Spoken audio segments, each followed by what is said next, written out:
Good morning everyone. Myself K. Vanaja, lecturer in Zoology, Government Degree College for Women, Nalgonda. ఈరోజు మనం చెప్పుకోబోయేటటువంటి పాఠ్యాంశము పైలా జీర్ణ వ్యవస్థ, పైలా శ్వాస వ్యవస్థ మరియు పైలా యొక్క విసర్జక వ్యవస్థ. ఫస్ట్ పైలా జీర్ణ వ్యవస్థ. పైలా జీర్ణ వ్యవస్థ, శ్వాస వ్యవస్థ, విసర్జక వ్యవస్థ. ఫస్ట్ వన్ తీసుకున్నట్లయితే పైలా జీర్ణ వ్యవస్థ. పైలా జీర్ణ వ్యవస్థలో మనకి ఏమేం భాగాలు ఉంటాయంటే ఆహార నాళము మరియు జీర్ణ గ్రంథులు అనేటటువంటి భాగాలు ఉంటాయి. పైలా జీర్ణ వ్యవస్థలో ఆహార నాళము మరియు జీర్ణ గ్రంథులు ఉంటాయి. ఫస్ట్ వన్ తీసుకున్నట్లయితే ఆహార నాళం. ఆహార నాళంలో ఏమేం భాగాలు కనిపిస్తాయి అంటే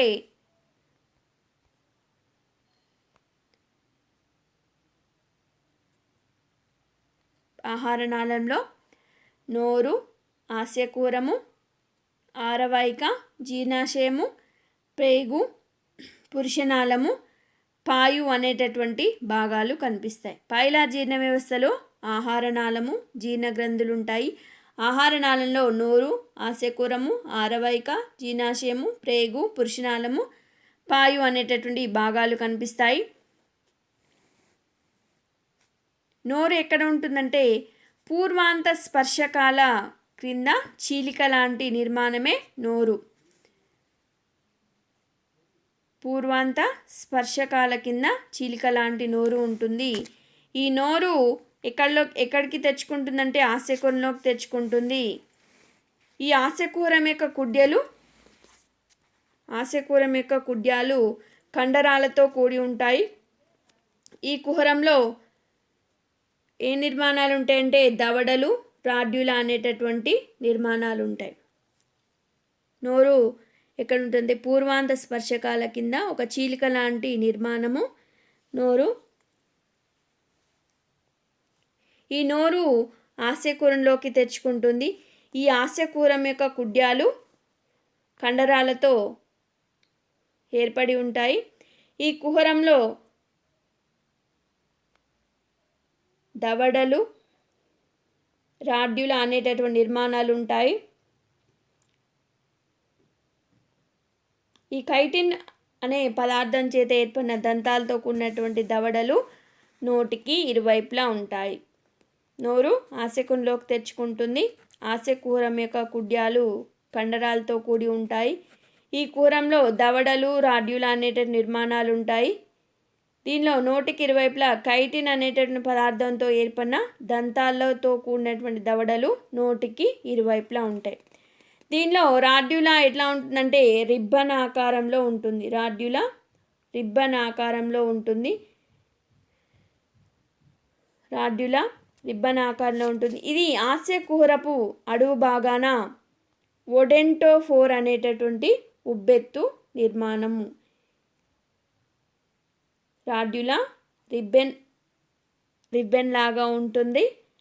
ఇది ఆస్యకూరపు అడుగు భాగాన ఒడెంటోఫోర్ అనేటటువంటి ఉబ్బెత్తు నిర్మాణం మీద కనిపిస్తుంది. రాడ్యులా రిబ్బన్ లాగా ఉంటుంది. ఇది ఆస్యకూరం యొక్క అడుగు భాగాన ఒడెంటోఫోర్ అనే ఉబ్బెత్తు నిర్మాణం మీద కనిపిస్తుంది. రాడ్యులా పైన అడ్డు వరుసల్లో అనేక దంతాలతో ఉంటాయి. రాడ్యులా పైన అనేక అడ్డు వరుసల్లో అనేక దంతాలతో ఉండి ప్రతి అడ్డు వరుసలో 7 పళ్ళు ఉంటాయి. వీటిలో 2 పళ్ళు అంచుల వద్ద ఉంటాయి. వీటిని మార్జినల్స్ అంటారు. రాడ్యులా రిబ్బన్ లాగా ఉంటుంది. ఇది ఆస్యకూరపు అడుగు భాగాన ఒడెంటోఫోర్ అనే ఉబ్బెత్తు లాంటి నిర్మాణం మీద కనిపిస్తుంది. ఈ రాడ్యులాపై అడ్డు వరుసలో అనేక దంతాలతో ఉంటుంది. ప్రతి అడ్డు వరుసలో 7 పళ్ళు ఉంటాయి. వీటి 2 పళ్ళు అంచుల వద్ద ఉంటాయి. వీటిని ఏమంటారంటే మార్జినల్స్ అంటారు.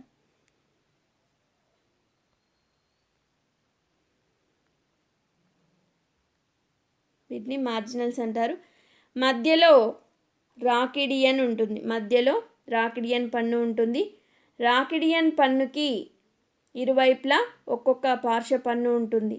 దీని యొక్క దంత సూత్రాన్ని తీసుకున్నట్లయితే 2 1 1 1 2గా సూచించవచ్చు.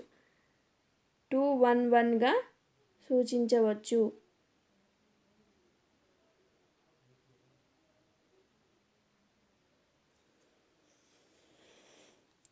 రాడ్యులా రిబ్బన్ లాగా ఉంటుంది. ఇది ఆస్యకూరం అడుగు భాగాన ఒడెంటోఫోర్ అనే ఉబ్బెత్తు నిర్మాణం మీద కనిపిస్తుంది. రాడ్యులాపై అడ్డు వరుసలో అనేక దంతాలతో ఉంటుంది. ప్రతి అడ్డు వరుసలో 7 పళ్ళు ఉంటాయి. వీటికి 7 1 2 3 4 5 6 7 పళ్ళు. ఈ 2 వరుసల్లో అంచుల వద్ద ఉన్నదాన్ని మార్జినల్స్ అంటాము. మధ్యలో రాకిడియన్ పన్ను ఉంటుంది. రాకిడియన్ పన్నుకి ఇరువైపులా ఒక్కొక్క పార్శ్వ పన్ను ఉంటుంది. ప్రతి అడ్డు వరుసల్లో ఈ అడ్డు వరుసల్లో 7 పళ్ళు ఉంటాయి. 1 2 3 4 5 6 7. వీటిలో 2 పళ్ళు అంచుల వద్ద ఉంటాయి. 2 పళ్ళు అంచుల వద్ద ఉంటాయి. ఇటు 2 ఇటు 2 అంచుల వద్ద ఉంటాయి. వీటిని ఏమంటే మార్జినల్స్ అంటారు. మధ్యలో రాకిడియన్ పన్ను ఉంటుంది. రాకిడియన్ పన్నుకి ఇరువైపులా ఒక్కొక్క పార్శ్వ పన్ను. దీని యొక్క దంత సూత్రాన్ని తీసుకున్నట్లయితే 2 1 1 1 2 2 1 1 2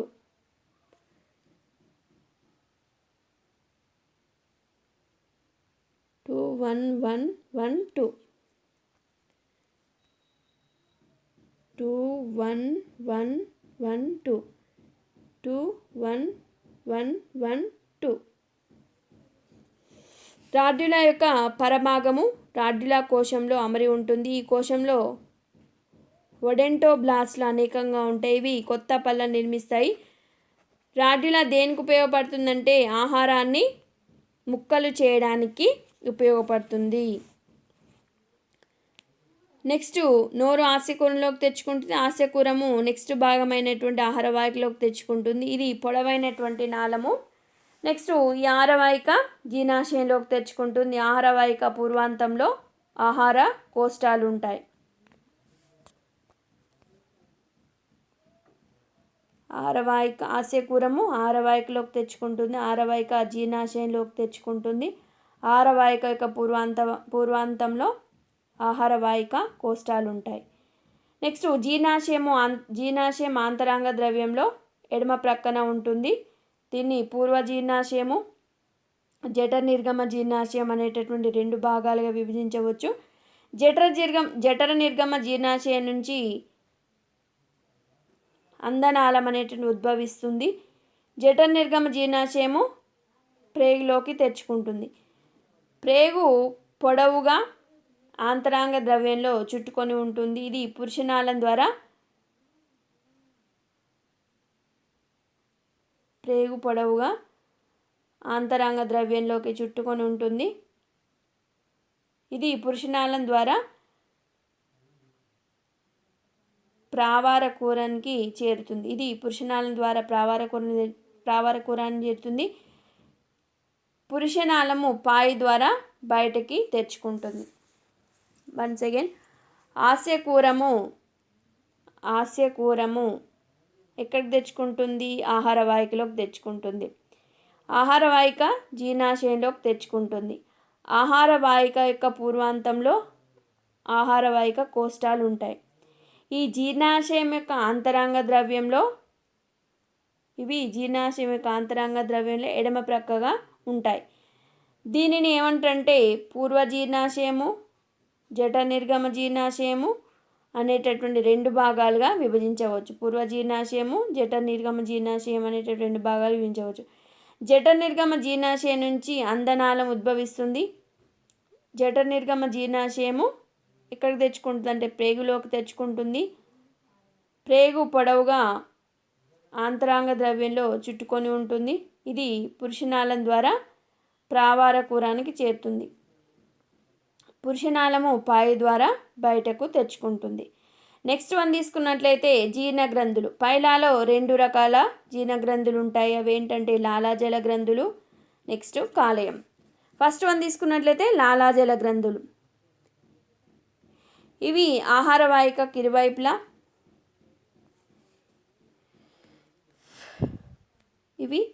వాహికకు ఇరువైపులా ఆస్యకుహరానికి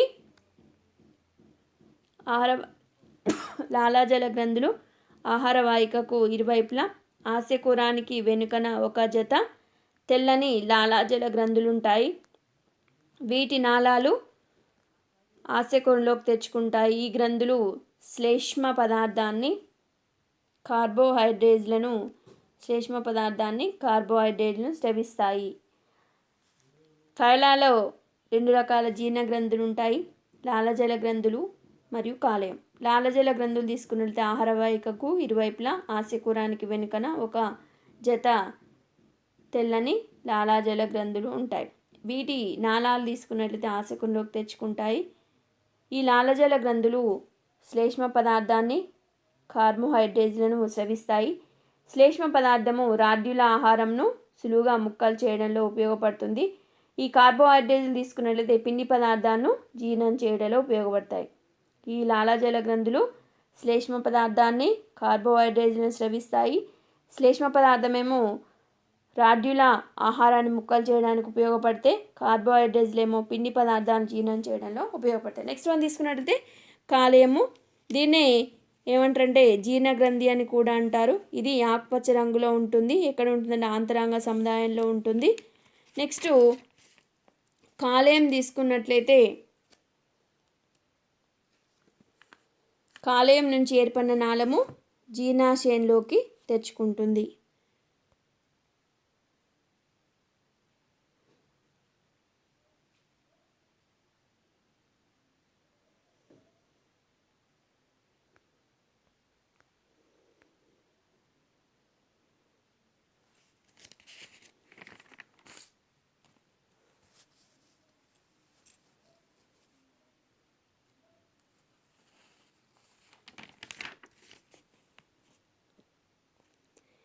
కాలేయం నుంచి ఏర్పడినటువంటి నాళము ఎక్కడికి తెచ్చుకుంటుందంటే జీర్ణాశయంలోకి తెచ్చుకుంటుంది.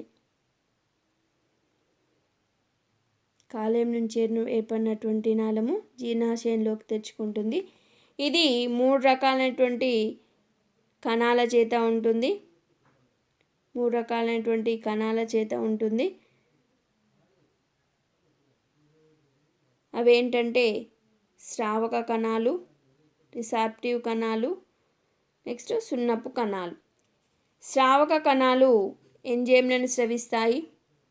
రిసాప్టివ్ కణాలు ప్రోటీన్ల కణాంతస్థ జీర్ణక్రియను జరుపుతాయి. సున్నపు కణాలు ఫాస్ఫేట్లను మరియు కాల్షియం కార్బోనేట్లను నిల్వ చేస్తాయి.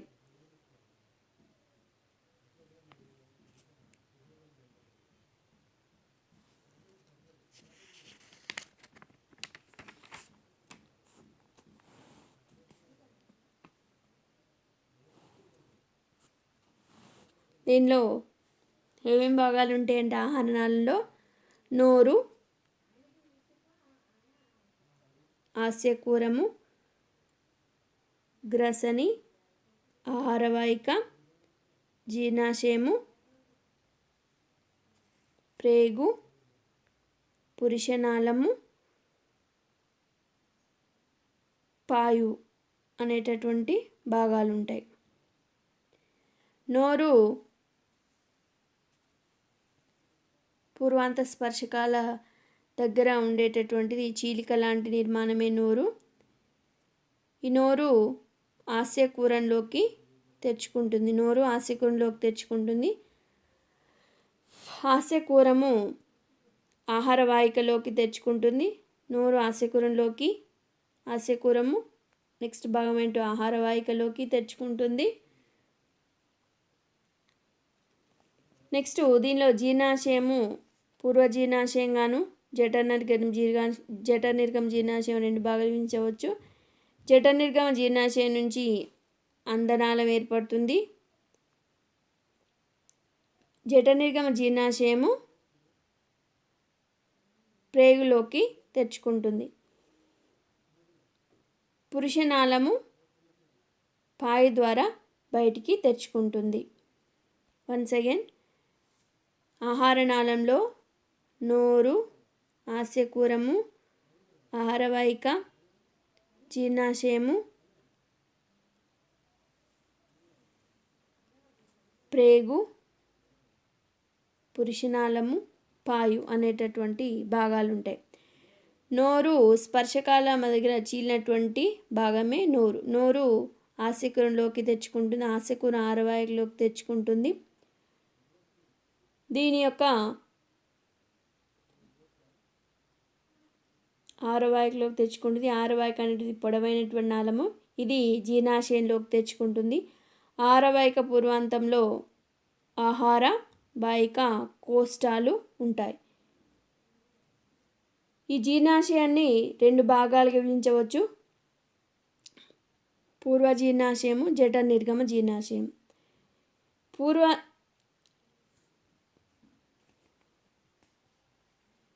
ఈ యొక్క జఠరనిర్గమ జీర్ణాశయం నుంచి ఏమి ఉద్భవిస్తుందంటే అందనాళం ఉద్భవిస్తుంది. ఈ జఠరనిర్గమ జీర్ణాశయము ప్రేగులోకి తెచ్చుకుంటుంది. పురుషనాళము పాయి ద్వారా వెలుపలికి తెచ్చుకుంటుంది. నెక్స్ట్ పైల జీర్ణగ్రంథులు తీసుకున్నట్లయితే దీనిలో 2 రకాల జీర్ణగ్రంథులు ఉంటాయి. అవి ఏంటి అంటే లాలాజల గ్రంథులు, నెక్స్ట్ కాలేయం. పైలాలో 2 రకాల జీర్ణగ్రంథులు ఉంటాయి. అవి ఏంటి అంటే లాలాజల గ్రంథులు మరియు కాలేయం. లాలాజల గ్రంథులు తీసుకున్నట్లయితే ఆహారవాహికకి ఇరుప్రక్కల ఆస్యకూర యొక్క వెనుకన ఉండేటట్టు ఒక తెల్లని లాలాజల గ్రంథులు ఉంటాయి. వీటి యొక్క నాళాలు ఎక్కడికి తెచ్చుకుంటాయి అంటే ఆస్యకూరంలోకి తెచ్చుకుంటాయి. ఈ గ్రంథులు ఈ లాలాజల గ్రంథులు శ్లేష్మ పదార్థాన్ని మరియు కార్బోహైడ్రేట్లను స్రవిస్తాయి. ఈ శ్లేష్మ పదార్థం దేనికి ఉపయోగపడుతుందంటే రాడ్యుల ఆహారంను సులువుగా ముక్కలు చేయడానికి ఉపయోగపడుతుంది. నెక్స్ట్ కార్బోహైడ్రేట్స్ ఏమో పిండి పదార్థాలను జీర్ణం చేయడానికి, శ్లేష్మ పదార్థమేమో రాడ్యుల ఆహారాన్ని ముక్కలు చేయడానికి ఉపయోగపడతాయి. కార్బోహైడ్రేట్స్ ఏమో పిండి పదార్థాలను జీర్ణం చేయడానికి ఉపయోగపడతాయి. నెక్స్ట్ వన్ తీసుకున్నట్లయితే కాలేయము. దీన్ని జీర్ణగ్రంథి అని కూడా అంటారు. ఇది ఆకుపచ్చ రంగులో ఉండి ఆంతరాంగ సముదాయంలో ఉంటుంది. నెక్స్ట్ కాలేయం నుంచి ఏర్పడినటువంటి నాళము జీర్ణాశయంలోకి తెచ్చుకుంటుంది. దీనిలో 3 రకాలైనటువంటి కణాల చేత ఏర్పడుతుంది. శ్రావక కణాలు, రిసాప్టివ్ కణాలు, నెక్స్ట్ సున్నపు కణాలు. శ్రావక కణాలు ఎంజైమ్లను స్రవిస్తాయి. రిసాప్టివ్ కణాలు ప్రోటీన్ల కణాంతస్థ జీర్ణక్రియను జరుపుతాయి. సున్నపు కణాలు పాస్పేట్లు లేదా కాల్షియం కార్బోనేట్లను నిల్వ చేస్తాయి. దీనిలో ఆహారము జీర్ణక్రియ తీసుకున్నట్టయితే పైలా యొక్క ఆహారము శాకాహారాన్ని తీసుకుంటుంది. కాబట్టి దీని పైలా అనేది శాకాహార జీవి. ఇది సాధారణంగా మృదువైనటువంటి నీటి మొక్కలను ఆహారంగా గ్రహిస్తుంది. గ్రహించిన తర్వాత దీనిలో ఉండేటటువంటి ఆస్యకూరంలో ఉండేటువంటి రాడ్యుల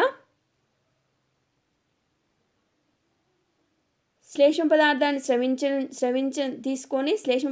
తీసుకొని రాడ్యుల అనేటటువంటి ఆహారాన్ని ముక్కలు చేయడానికి ఉపయోగపడుతుంది. ఆస్యకూరలో ఉండేటువంటి ఆహారము దేంతో కలుస్తుందంటే లాలాజలంతో కలుస్తుంది. దీనిలో ఉండేటటువంటి పిండి పదార్థాలు చక్కెరలుగా మారుతాయి. జీర్ణాశయంలోకి సెల్యులోజ్ను జీర్ణం చేసే సెల్యులేజ్ అనే ఎంజైము కాలేయం నుంచి వచ్చేటటువంటి స్రావంలో ఉంటుంది. ఇది సెల్యులోజ్ను సామాన్య చక్కెరలుగా మారుస్తుంది. ప్రోటియోలైటిక్ ఎంజైమ్లు ప్రోటీన్ల యొక్క జీర్ణక్రియలో ఉపయోగపడతాయి. జీర్ణమైనటువంటి ఆహార పదార్థాలు ప్రేగులో శోషణం చెందుతాయి. జీర్ణం కానటువంటి ఆహార పదార్థాలు పాయి ద్వారా బయటికి విసర్జితమవుతాయి. పైలా అనేటటువంటి శాకాహార జీవి ఇది సాధారణమైనటువంటి మృదువైనటువంటి నీటి మొక్కలను ఆహారంగా గ్రహిస్తుంది. గ్రహించిన తర్వాత దీనిలో రాడ్యూల్ అనేటువంటి ఆహారాన్ని ముక్కలు చేయడానికి ఉపయోగపడుతుంది. ఆస్యకూరంలో ఆహారం అనేటటువంటి లాలాజలంతో కలుస్తుంది. దీనిలో ఉండేటటువంటి పిండి పదార్థాలు చక్కెరలుగా మారుతాయి. జీర్ణాశయంలోకి సెల్యులోజ్ను జీర్ణం చేసే సెల్యులేజ్ అనే ఎంజైమ్ కాలేయం నుంచి వచ్చేటటువంటి స్రావంలో ఉంటుంది. ఇది సెల్యులోజ్ను సామాన్య చక్కెరలుగా మారుస్తుంది. ప్రోటియోలైటిక్ ఎంజైమ్లు ప్రోటీన్ల జీర్ణక్రియలో ఉపయోగపడతాయి. జీర్ణమైనటువంటి ఆహార పదార్థాలు ప్రేగులో శోషణం చెందుతాయి. జీర్ణం కానటువంటి ఆహార పదార్థాలు పాయు ద్వారా బయటికి విసర్జితం అవుతాయి. నెక్స్ట్ వన్ తీసుకున్నట్లయితే శ్వాస వ్యవస్థ. పైలా తీసుకున్నట్లయితే ఉభయచర జీవి, అంటే 2 రకాల శ్వాసక్రియను జరుపుతుంది. ఇది నీటిలో నివసిస్తుంది, నెక్స్ట్ నేల మీద నివసిస్తుంది, కాబట్టి దీన్ని ఉభయచర జీవి అంటారు. దీనిలో 2 రకాల శ్వాసక్రియ జరుగుతాయి. అవి ఏంటంటే జల శ్వాసక్రియ మరియు పుప్స శ్వాసక్రియ. ఫస్ట్ వన్ తీసుకున్నట్లయితే జల శ్వాసక్రియ. పైలా నీటిలో ఉన్నప్పుడు జల శ్వాసక్రియను జరుపుతుంది. జ్వల శ్వాసక్రియలో శ్వాసాంగంగా ఏం పనిచేస్తుందని మొప్ప లేదా కంకా భాగం పనిచేస్తుంది.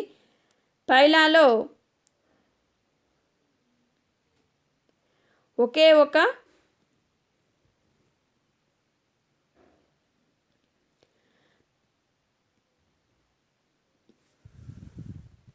జలశ్వాసక్రియలో శ్వాసాంగంగా మొప్ప లేదా కంకాభాగం పనిచేస్తుంది. పైలా ఒకే మొప్పని కలిగి ఉంటుంది. ఇది ప్రావార కుహరంలోని కుడి వైపున గల జలశ్వాస కక్షలో ఉంటుంది. కంకాభాగం మధ్యన అక్షం ఉంటుంది. కంకాభాగం యొక్క మధ్యన అక్షం ఉంటుంది. ఈ అక్షానికి ఒకే వరుసలో ఉన్న త్రిభుజాకారపు లామెల్లాలు లేదా మొప్ప పట్లికలు ఉంటాయి. ఈ రకమైనటువంటి మొప్పల్నే ఏమంటారంటే ఏకకంకాకార మొప్ప అంటారు. అక్షానికి మధ్య భాగాన గల లామెల్లాలు పెద్దవిగాను, చివర్లో గల చిన్నవిగాను, చివర్లో ఉండేటటువంటి చిన్నవిగా ఉంటాయి. కంకా భాగానికి అభివాహి రక్తనాళాలు వాయురహిత రక్తంను, అంటే చెడు రక్తంను సరఫరా చేస్తాయి. ఆక్సిజన్ సహిత రక్తంను కంకా భాగం నుంచి అపవాహి రక్తనాళంలు గ్రహించి హృదయానికి పంపిస్తాయి. ప్రతి లామెల్లా యొక్క మధ్య భాగంలో అనేక అడ్డుగాడులు లేదా ఫలకాలు ఉంటాయి.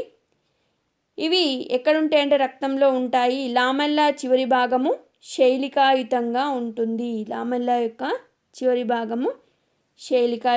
ఉంటుంది. దీనిలో శ్వాసక్రియ విధానం తీసుకున్నట్లయితే పైలా నీటిలో ఉన్నప్పుడు కుడి ఎడమ అవటు లంబికలు ముడతలు పడి అంకుశ నాళికలుగా ఏర్పడతాయి. పైలా నీటిలో ఉన్నప్పుడు కుడి ఎడమ అవటు లంబికలు ముడతలు పడి అంకుశ నాళికలు ఏర్పడతాయి. ఎడమ అవటు లంబిక ఉచ్ఛ్వాస అంకుశ నాళికగాను, కుడి లంబిక నిశ్వాస అంకుశ నాళికగాను ఏర్పడతాయి. లామెల్లాలపై గల శైలికల కదలిక వల్ల నీరు ఉచ్ఛ్వాస నాళికల ద్వారా పుప్సకుహర ప్రాంతానికి పోయి ఎపిటీనియల్ గట్టు మీదుగా ఎక్కడికి చేరుతుందంటే జలశ్వాస కుహరాన్ని చేరుతుంది. ఈ సమయంలో లామెల్లాలన్నీ కూడా నీటిలో తడుస్తాయి. కంకా భాగంలోని రక్తానికి నీటికి మధ్య వాయు మార్పిడి జరిగిన తర్వాత నిశ్వాస అంకుశ నాళిక ద్వారా నీరు అనేటువంటిది బయటికి పోతుంది. వన్స్ అగైన్, పైలా నీటిలో ఉన్నప్పుడు దీనిలో ఉండేటటువంటి కుడి ఎడమ అవటు లంబికలు ముడతలు పడతాయి. ముడతలు పడవి దేనిగా ఏర్పడతాయి అంటే అంకుశ నాళికలుగా ఏర్పడతాయి. దీనిలో ఉండేటువంటి ఎడమ అవటు లంబిక ఉచ్ఛ్వాస అంకుశ నాళికంగాను, కుడి లంబిక నిశ్వాస అంకుశ నాళికగాను ఏర్పడతాయి. వీటిలో లామెల్లాలపై గల శైలికల కదలిక వల్ల నీరు అనేటువంటి ఉచ్ఛ్వాస నాళికల ద్వారా పుప్సకుహరం యొక్క ప్రాంతానికి పోయి దాని నుంచి ఎపిటీనియల్ గట్టు మీదుగా జలశ్వాస కుహరాన్ని చేరుతుంది. ఈ సమయంలోని లామెల్లాలన్నీ నీటిలో తడుస్తాయి. కంకా భాగంలోని రక్తానికి నీటికి మధ్య వాయు మార్పిడి జరిగిన తర్వాత నిశ్వాస అంకుశ నాళికల ద్వారా నీరు బయటికి పోతుంది. ఇది శ్వాసక్రియ విధానం. నెక్స్ట్ తీసుకున్నట్లయితే పుప్పుస శ్వాసక్రియ. ఇది ఎప్పుడు జరుగుతుందంటే పైలా నేల మీద ఉన్నప్పుడు పుప్స శ్వాసక్రియ జరుగుతుంది. పుప్స శ్వాసక్రియలో శ్వాసాంగంగా ఏముంటాయంటే ఊపిరితిత్తు లేదా పుప్స కోశం పనిచేస్తుంది. ఇది ప్రావార కూరంలోని పుప్స కక్షలో ఉంటుంది. పుప్స కోశం ఒక సంచిలాగా ఏర్పడి ప్రావార కూరం ఉపరితలం నుంచి వేలాడుతూ ఉంటుంది. ఇది పుప్స రంధ్రం ద్వారా పుప్స కక్షలోకి తెచ్చుకుంటుంది. పుప్స కోశపు పృష్ఠకుడ్యం రక్తనాళాల చేత నిండి ఉంటుంది. ఈ పుప్స శ్వాసక్రియ యొక్క శ్వాసక్రియ విధానం తీసుకున్నట్లయితే పుప్స శ్వాసక్రియలో ఎడమ అవటులంబిక పుప్స శ్వాసక్రియలో ఎడమ అవటులంబిక పొడవైన శ్వాసనాళ పుప్స శ్వాసక్రియలో ఎడమ అవటులంబిక పొడవైన శ్వాస అంకుశ నాళికగా మారుతుంది. పొడవైన శ్వాస అంకుశ నాళికగా మారుతుంది. ఈ నాళం ద్వారా గాలి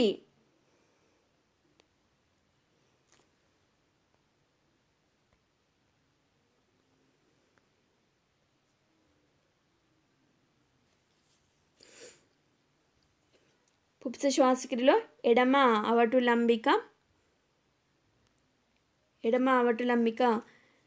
దేనిగా మారుతుంది? పొడవుగా ఉండేటువంటి శ్వాస అంకుశ నాళికగా మారుతుంది. ఈ నాళం ద్వారా పుప్స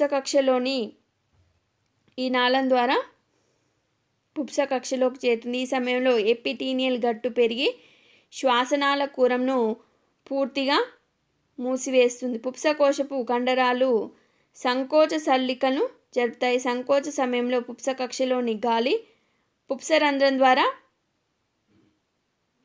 పుప్స కోశంలోని పుప్స కక్షలో ఉండేటటువంటి గాలి పుప్స రంధ్రం ద్వారా పుప్స కోశంలోకి ప్రవేశిస్తుంది. సడలిక జరిగేటప్పుడు పుప్స కోశంలోని గాలి పుప్స రంధ్రం ద్వారా పుప్స కక్షలోకి చేరుతుంది. పుప్స కోశంలోని రక్తము ఆక్సిజన్ను గ్రహించి కార్బన్ డయాక్సైడ్ను విడుదల చేస్తుంది.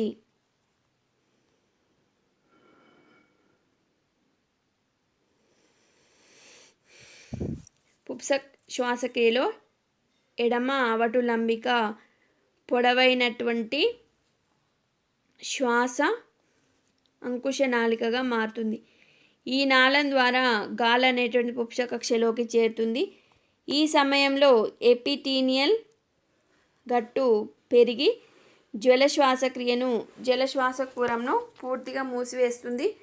పుప్స కోశపు కండరాలు సంకోచ సల్లికలు జరుపుతాయి. సంకోచ సమయంలో పుప్స కక్షలోని గాలి పుప్స రంధ్రం ద్వారా పుప్స కోశంలోకి ప్రవేశిస్తుంది. సంకోచ సమయంలో సడలిక సమయంలో పుప్స కోశంలోని గాలి పుప్స రంధ్రం ద్వారా పుప్స కక్షలోకి చేరుతుంది. పుప్స కోశంలోని రక్తము ఆక్సిజన్ను గ్రహించి కార్బన్ డయాక్సైడ్ను విడుదల చేస్తుంది. ఇది శ్వాస వ్యవస్థ.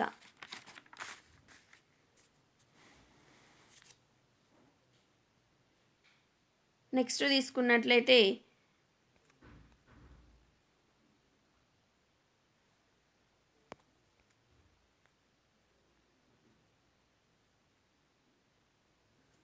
నాడీ వ్యవస్థ. పైలాలో నాడీ వ్యవస్థ బాగా అభివృద్ధి చెంది ఉంటుంది. దీనిలో నాడీ సందులు ఎక్కువగా ఆస్య కూరం చుట్టూ ఒక వలయంలాగా ఏర్పడతాయి. నాడీ వ్యవస్థ అనేటటువంటి 8 ఆకారంలో మెలికలు తిరిగి ఉంటుంది. ఈ నాడీ వ్యవస్థ నాడీ సందులు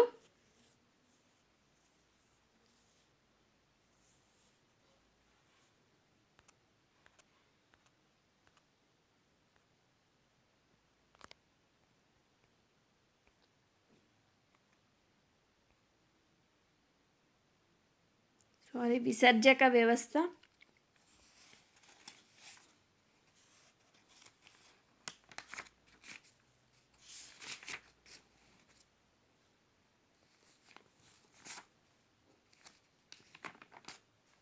విసర్జక వ్యవస్థ తీసుకున్నట్లయితే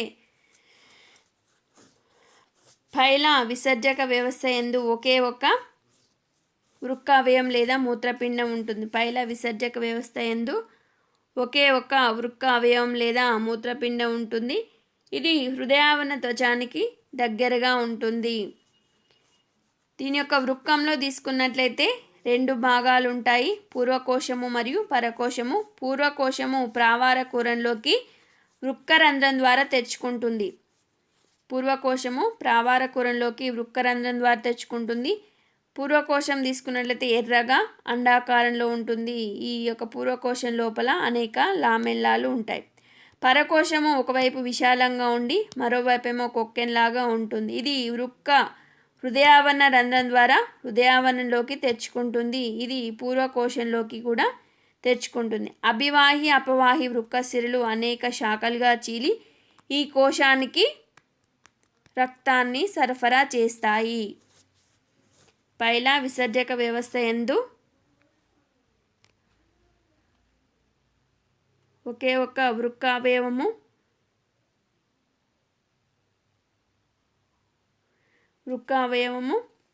మరియు వృక్కావయవము లేదా మూత్రపిండము ఉంటుంది. ఇది హృదయావరణ త్వచానికి దగ్గరగా ఉంటుంది. వృక్కంలో పూర్వకోశము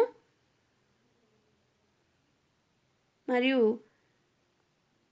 పరకోశం, పూర్వకోశము మరియు పరకోశము అనేటటువంటి రెండు భాగాలు ఉంటాయి. పూర్వకోశము ప్రావార కూరంలోకి వృక్కరంధ్రం ద్వారా తెచ్చుకుంటుంది. పూర్వకోశం తీసుకున్నట్లయితే ఎర్రగా అండాకారంలో ఉంటుంది. ఈ పూర్వకోశం లోపల అనేక లామెల్లాలు ఉంటాయి. పరకోశమేమో ఒకవైపు విశాలంగా ఉండి మరొక వైపు కొక్కెన్లాగా ఉంటుంది. ఇది వృక్క హృదయావరణ రంధ్రం ద్వారా హృదయావరణంలోకి తెచ్చుకుంటుంది. ఇది పూర్వకోశంలోకి కూడా తెచ్చుకుంటుంది. అభివాహి అపవాహి వృక్క సిరలు అనేక అభివాహి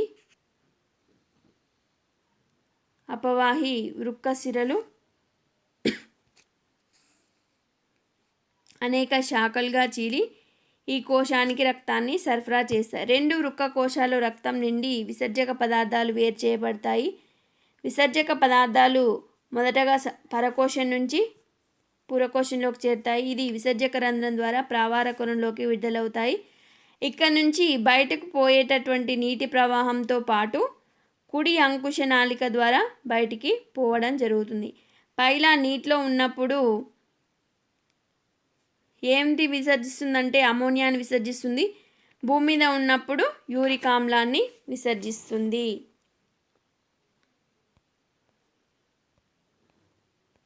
ఓకే, థ్యాంక్ యూ.